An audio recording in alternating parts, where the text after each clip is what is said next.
Saya tak nampak. Saya pun tengok juga. Tak ada, kami tak ada. Tak ada. Pihak kami tidak ada menyentuh tak ada. pun Tak apa ada. berkaitan dengan Tak ada. tuanku dan yang buat tentu senampit. Kita tahu itu adalah prerogatif mereka dan kita hormat.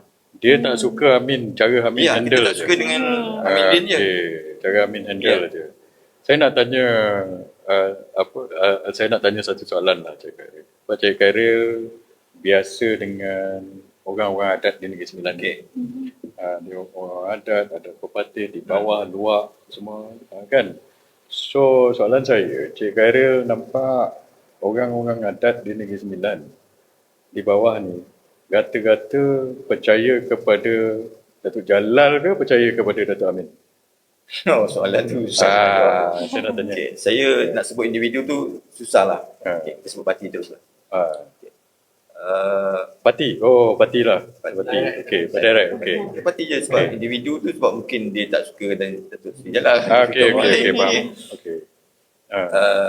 Sebab kita nak survey susah. So tapi awak memang hari-hari jumpa dia orang ni. 2018. Kita ambil kita flashback balik 2018 ketika mula-mula Pakatan Harapan menguasai Negeri Sembilan.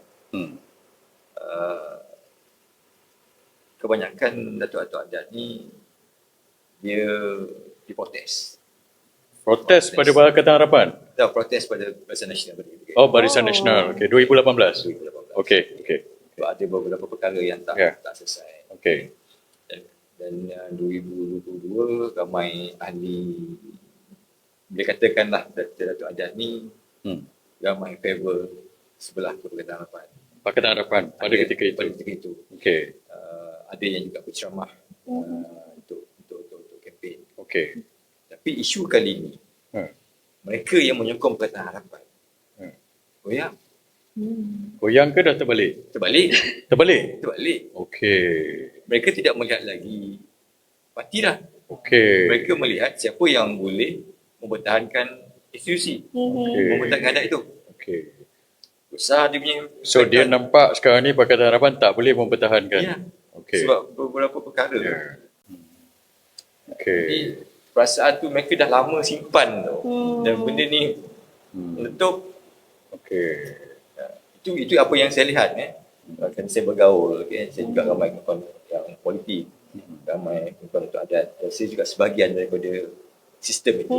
Jadi kita nampak datuk-datuk adat yang sebelah sini yang dulu tegar kata harapan pun dah tak boleh lah, kita kena tukar. Sebab saya tengok banyak kronologi Cik Khairil. Orang ini cakap macam ini, orang ini cakap